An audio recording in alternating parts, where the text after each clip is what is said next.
Imagine this. You're on a bus, surrounded by strangers, just another ordinary trip, until, without warning, the world outside changes. The road twists into somewhere unfamiliar, and the bus rolls into a strange little village frozen in time. People are already living here, but something feels wrong. Then comes the whisper, the dread in the air, because once you arrive, you can never leave. And when the sun sets, the real nightmare begins. Monsters emerge from the darkness, hunting anything that moves. No one is safe. After the amazing response to Part 1, we're back with Part 2 of this gripping story, bringing you deeper into the mystery, the danger, and the darkness of this strange village. Things are about to get even more intense, and the secrets lurking in the shadows will finally start to unravel. Buckle up, because the nightmare is far from over. This is where the second season thrusts us back into the nightmare, picking up exactly where Season 1 left us breathless. A new busload of souls stumbles into this cursed place. Tom, the town's bartender, spots the vehicle first, his face pale with recognition. Inside, Elgin jolts awake, glancing out the window,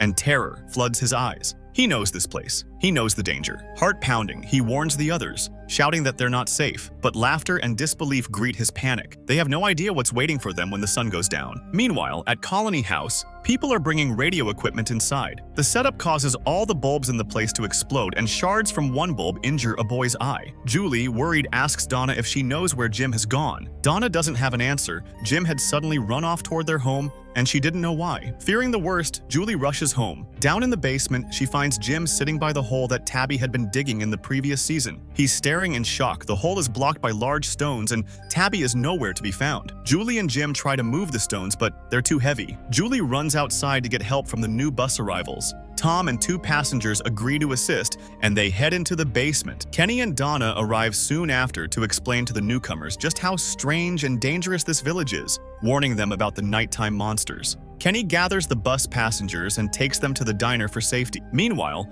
underground in the tunnels, Tabby and Victor are making their way forward cautiously. These tunnels are home to the monsters, and drawings cover the walls. Tabby finds a suitcase filled with clothing, leaving her disturbed, but Victor urges her to keep moving. Suddenly, Victor spots a mannequin and freezes in fear. Tabby tries to steady him, knowing that if they don't keep moving, the monsters will find them. Back in town, Jade is still shaken from the events of last season. He suddenly sees the same strange symbols again, and the same mannequin Victor just encountered. Disturbed, Jade decides to find out what Victor knows about the symbols. He gets Ethan to take him to Victor's room, but finds nothing useful. Showing Ethan the symbol, Jade learns from him that there are two types of markings, good ones and bad ones. But the problem is that no one truly understands them. Outside the diner, Donna is trying to convince Bhakta, the bus driver, that if they try to leave at night, everyone will be killed. Bhakta doesn't believe her. Inside the bus, Marielle is tending to Elgin, but he soon suffers a seizure and collapses. Elsewhere, Jim, Randall, Chad, and Tom are trying to clear the debris from the blocked hole. When the rubble is finally removed, they discover Tabby isn't there. Before they can act, the wooden house collapses on top of them, horrifying the people outside. Julie runs over, desperate to help,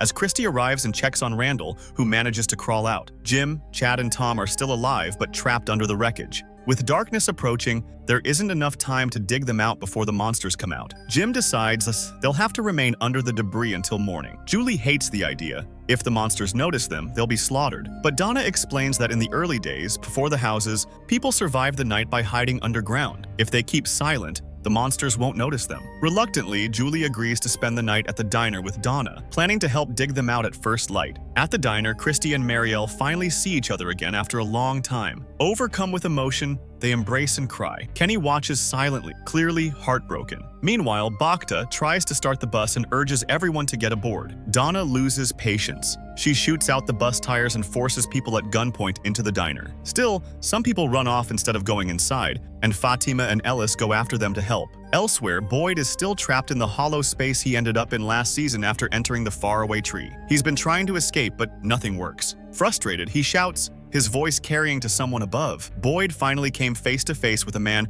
willing to help him escape. The man lowered a rope into the pit so Boyd could climb out. But when Boyd reached the top, he froze in shock. Though the man, Martin, had hands, they were chained to the wall in a crucifix-like position, as if nailed there. Despite the strange sight, Boyd focused on freeing him, knowing night had already fallen and the monsters could appear at any moment. Martin, however, seemed unfazed by the threat of monsters, claiming there was something far more dangerous to fear. Then, a small music box nearby began to play, its tiny doll turning slowly. Martin's expression darkened. He explained that when the music stopped, they would see they would come, and he begged Boyd to kill him and run. Boyd refused, continuing to work on the chains. That's when he noticed something unsettling: tiny, wriggling worms moving beneath the skin of Martin's hand. Before Boyd could ask, Martin suddenly cut his own hand and Boyd's, pressing the wounds together so their blood mixed. He told Boyd, "My blood is your blood," before collapsing lifelessly. Confused and shaken, Boyd pushed the moment aside. Dwelling on it now would only get him killed. He grabbed a torch and headed for an exit. As he stepped through a stone archway, the cave vanished around him, and he found himself in the forest at night, with monsters nearby. Boyd ran for his life. Elsewhere, Victor and Tabby were still in the tunnels, where they came upon a stone structure. A loose rock suddenly rolled, causing the structure to collapse. The noise began to stir the sleeping monsters. Then behind iron bars, Tabby spotted what looked like a child. But it was no child at all, rather a monster with an unsettling innocence that made her blood run cold. Victor pulled her away, leading her to his hidden trunk just outside the cave. This trunk was his private refuge, filled with drawings and personal belongings. It was where he had once lived with his mother before she was killed by the monsters. The memory visibly pained Tabby. Suddenly, someone began trying to open the trunk from the outside. Victor and Tabby panicked, only to discover it was Boyd, who had fled through the forest and stumbled upon their hiding place. As Boyd climbed inside, relieved to be safe, Elgin appeared. He had run from the diner after Donna fired her gun. Like Elgin, others from the bus were still wandering town, unaware of the danger. Boyd pulled Elgin into the trunk for safety. Meanwhile, in the diner, Christy faced a furious Marielle, who had been hurt by her long absence and lack of contact. Christy tried to explain that they were trapped in a place where a single mistake could make them a meal for the monsters, but Marielle didn't believe her. Outside, Donna kept urging the bus newcomers to trust her or risk death. Randall, hot-headed and defiant, snatched her gun and held Kenny at gunpoint, demanding to leave. Donna was ready to shoot him on the spot rather than let his recklessness kill everyone. As Randall tried to distract her with words, Kenny seized the moment to punch him and take the gun back. Just then, screams echoed outside the diner. Monsters had found those still out in the open. Panic rippled through the newcomers, including Bacta. Monsters also began to gather outside Jim's collapsed house, where Jim, Tom, and Chad lay trapped beneath the rubble. Chad's condition worsened. He vomited blood, cried out in pain, and died. His screams drew a monster, which attacked Tom. Jim's heart pounded, but the creature didn't notice him. Tom's screams carried all the way to the diner, terrifying Julie, who tried to rush out to save Jim, but Donna and Kenny stopped her. Seeing her panic, even the newcomers began to grasp the deadly seriousness of the situation. Elsewhere, Fatima and Ellis were still trying to shepherd stragglers into safety, but monsters appeared, forcing Ellis to drag Fatima into the service station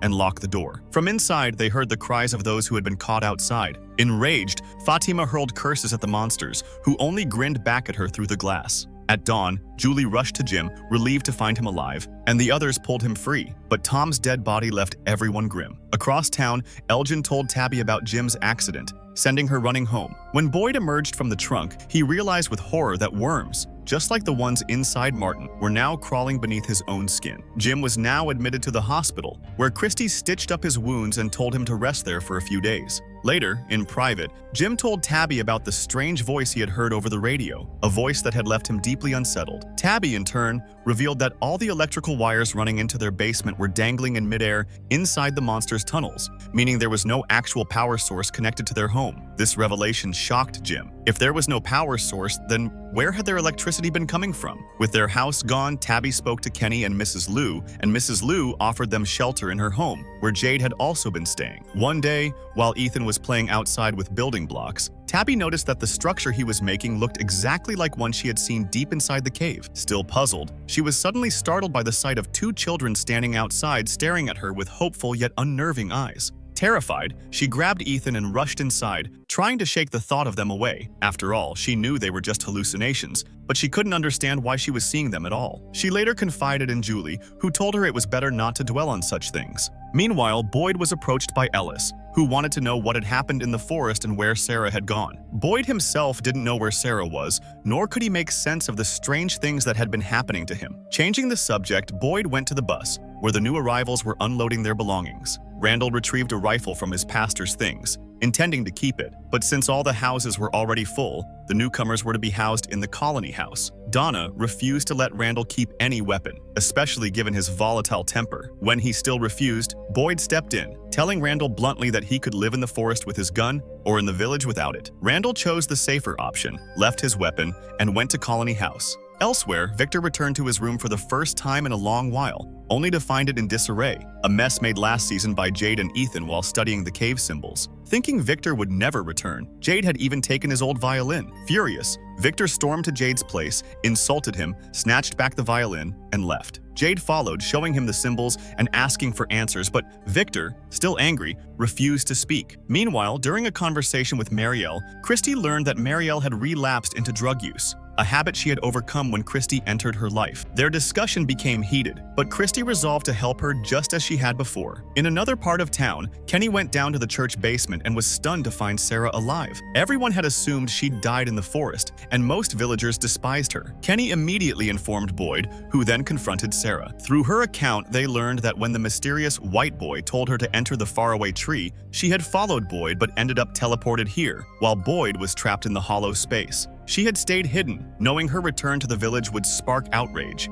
Boyd explained to Kenny that he had spared Sarah's life on Father Khatri's advice, and that she might even help them escape this place. Kenny didn't believe him. He wanted Sarah locked in the same punishment box Frank had once been put in, and the two men argued. Suddenly, Boyd's health worsened. He saw the same worms writhing under his skin that he had once seen in Martin's body. Kenny couldn't see them and assumed Boyd's condition was just stress, taking him to Christy for medicine. Boyd didn't mention the worms. Meanwhile, Jim still believed the voice on the radio proved they were part of some experiment, brought here deliberately, observed, and manipulated. Tabby disagreed, convinced they were in a real place with no way out. Jim then approached Donna, knowing she had also heard the voices. She told him not to speak of it to anyone, fearing the panic it would cause, panic that could drive people to suicide. Their conversation was interrupted by shouting outside. Randall was beating a man in Colony House for touching his belongings. Knowing everything there was meant to be shared, Donna furiously dragged Randall back to the bus and decided he wasn't fit to live in Colony House.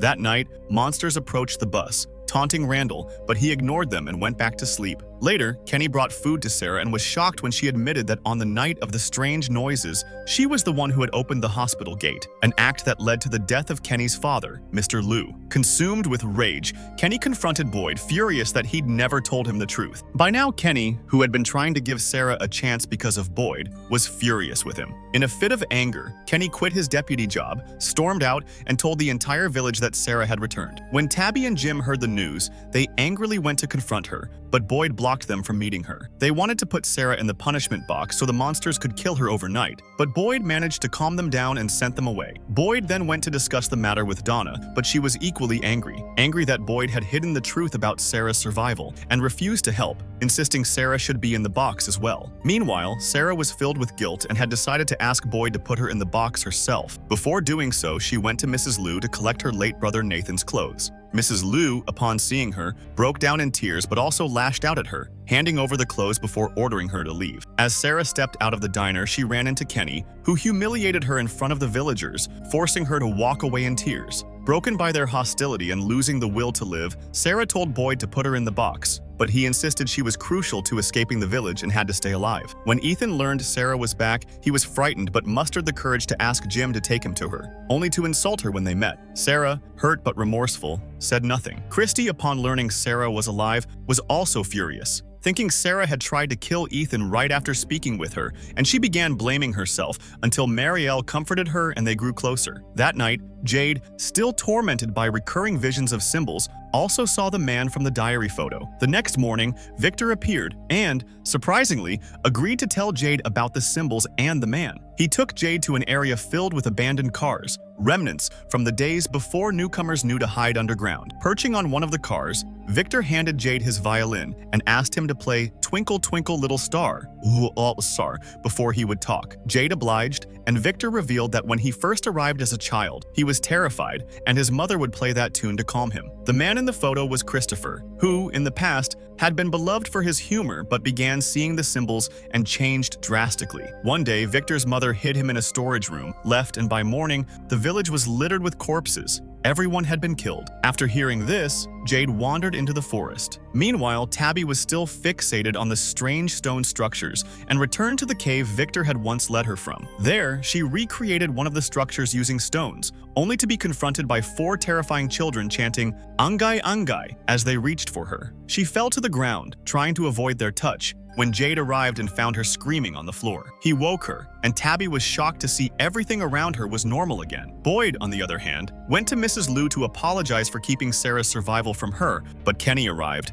and Boyd left, only to be struck by a vision of a ballerina and a musical box identical to the one he'd seen with Martin. The ballerina morphed into a monster, and Boyd came to his senses inside the diner. Kenny, alarmed, decided to take him to Christy. On the way, Boyd again saw the worms under his skin, but this time, upon arriving at the hospital, he told Christy everything. She couldn't see any worms and suspected he was losing his grip on reality. The sound of the music box returned, and the ballerina appeared once more. This time, Boyd pulled his gun, almost shooting Marielle by mistake. At Colony House, Fatima was quietly dealing with her own frustration, hiding it from Ellis, when Donna called them outside. They learned the storm had destroyed their crops, and Donna had to go to Mrs. Liu's diner for supplies, leaving Fatima and Ellis in charge. Dale overheard that food was running low, and later that night, while chopping vegetables, he mistook Elgin for a thief and started a fight. Ellis intervened, but Dale's knife struck him, causing severe bleeding. With no real chance of saving him there, Elgin grabbed a van key, got the gate open,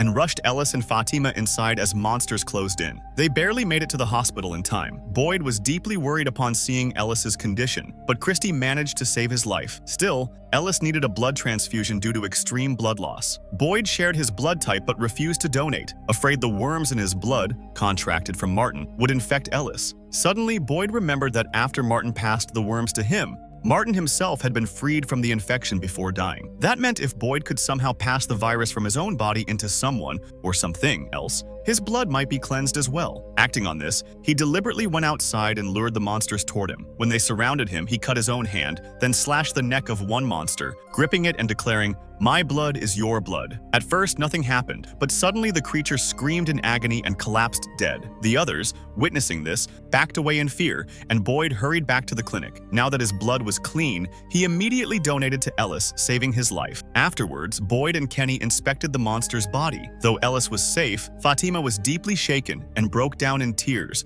confiding to Christy that she was pregnant. Instead of joy, the news left her uneasy, and she made Christy promise to keep it secret. The next morning, everyone gathered to see the dead monster. Christy decided to perform an autopsy and was shocked to find a human-like body with all organs completely dried out, no trace of moisture. Angered, she stabbed it repeatedly, releasing a strange yellow fluid, bile, that she suspected was the cause of its death. This discovery meant they might use it to kill other monsters. Boyd collected some of the liquid in a bottle for later. Meanwhile, Marielle, suffering from drug withdrawal, began hallucinating, and Christy cared for her tenderly, as she once had before. Donna, still troubled by the destroyed crops, was approached by Fatima, who revealed her pregnancy. Donna was overjoyed, believing it a blessing in this strange place where the impossible became possible, and urged Fatima to tell Ellis soon. Outside Colony House, Julie brought Ethan to meet Victor, but ran into Elgin, who seemed distressed. In conversation, she learned that Elgin had seen every major vision connected to this village in his dreams,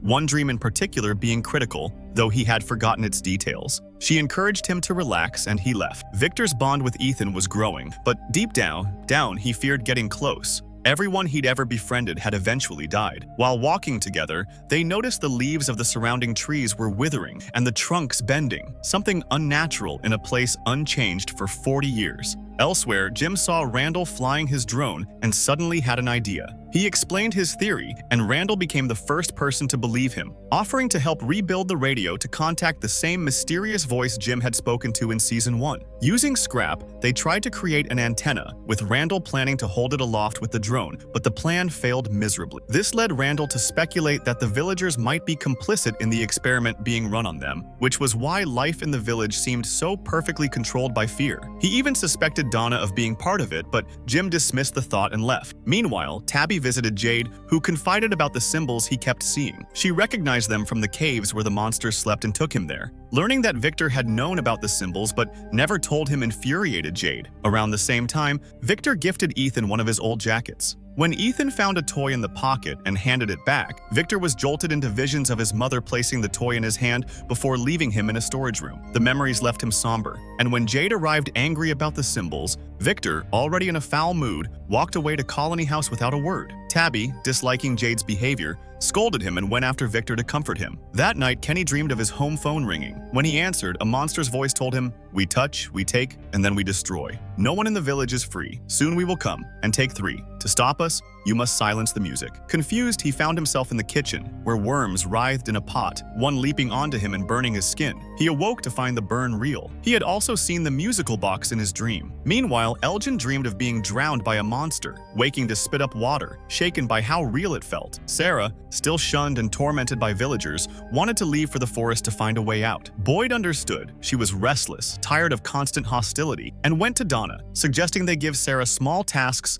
to help the community and keep her mind occupied. Reluctantly, Donna agreed. In conversation, Boyd also learned about Elgin's drowning dream. Visiting Elgin, Boyd told him about the bile, and Elgin suggested coating bullets with it to kill monsters. Boyd shared the idea with Kenny, and together they went to the clinic, only to discover Christy and Marielle. From the basement, where the monster's corpse was kept, came strange noises. Cautiously, Boyd approached and discovered that the body was now crawling with bugs. Kenny, shaken, admitted that in his dream one of these very insects had burned him, and the burn mark was still on his hand when he woke. The realization hit them hard. Whatever plagued them outside was now invading their dreams, and even dreams could leave real scars. Meanwhile, Randall and Jim confronted Sarah, with Randall suggesting she might be an actress staging her brother's death to scare new arrivals into submission. His wild accusations stirred painful memories of Nathan, sending Sarah into a panic until Donna arrived, diffusing the scene and driving both men away. She handed Sarah a pile of torn clothes to mend, a task Sarah reluctantly accepted. Outside, Donna warned Jim to keep his distance from Randall, calling him dangerous.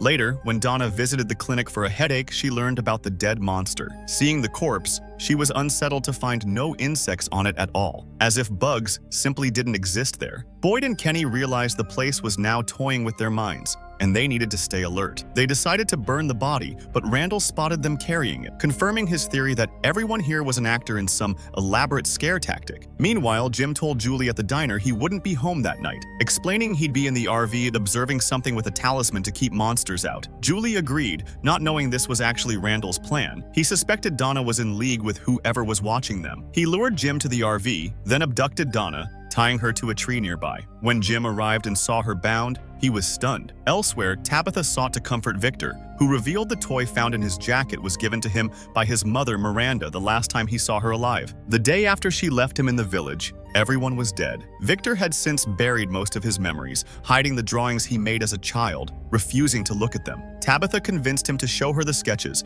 hoping they might hold clues to escape. He led her to the same place he'd once taken Jade, retrieving the drawings from an old car. One sketch reduced him to tears, and Tabitha calmed him. Victor then revealed he'd not been Miranda's only child. He had a sister, Eloise, who was trapped here too. Miranda left both children in a bunker, telling Victor to watch his sister, but Eloise had followed her mother and never returned. By the time Victor emerged the next day, Eloise was dead. Miranda had left to help children trapped in a lighthouse. Hearing this shocked Tabitha, who'd seen herself climbing a lighthouse staircase in her dreams. Meanwhile, Boyd and Kenny, returning from burning the monster, encountered Reggie, covered in blood. His wife, Paula, had gone to sleep and begun screaming that worms were crawling into her mouth. Moments later, her stomach burst. Most disturbing, she'd been muttering the same rhyme Kenny heard in his dream. "They are coming. They will take 3. To stop them, silence the music." Realizing the danger, Boyd sent Reggie to Colony House to keep everyone awake. He warned Julie to stay up too, and she suddenly remembered Jim, unaware of the threat. Boyd rushed toward the RV to save him, while Kenny headed to the sheriff's station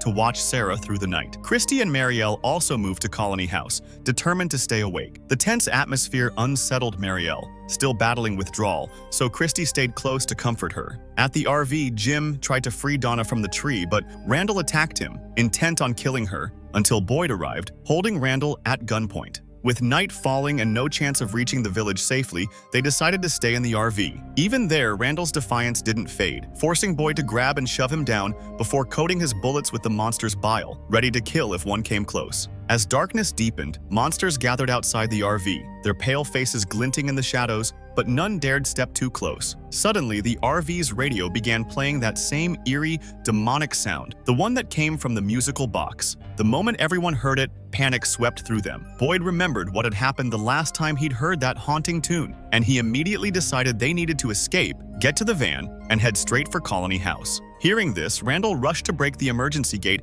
and tried to flee, but before he could get far, a swarm of bugs flew straight into his mouth, causing him to collapse unconscious. Donna, Boyd, and Jim had no idea what had happened to Randall. He had run in a completely different direction. We then see Donna and Jim sprinting toward the van, desperate to start it, while Boyd stayed behind, firing at the monsters to cover them. In the chaos, Boyd suddenly saw Abby calling to him, but he realized it was just another trick. This place was once again trying to mess with his mind. Ignoring it, he ran to the van, jumped in with Donna and Jim, and they sped off toward Colony House. Meanwhile, Sarah and Kenny were talking. Sarah first apologized about Mr. Liu, then, feeling crushed and hopeless, put a revolver to her own head, ready to end her life. She didn't want to stay in this cursed town any longer. Kenny grabbed her hand just in time, telling her she shouldn't do this. Deep down, Kenny knew Sarah hadn't done everything on purpose. Elsewhere, Victor and Jade were at Tabitha's house, where Tabitha looked through the drawings Victor had given her. As she studied them, she realized the children she'd seen earlier, speaking in that strange, baby-like tongue,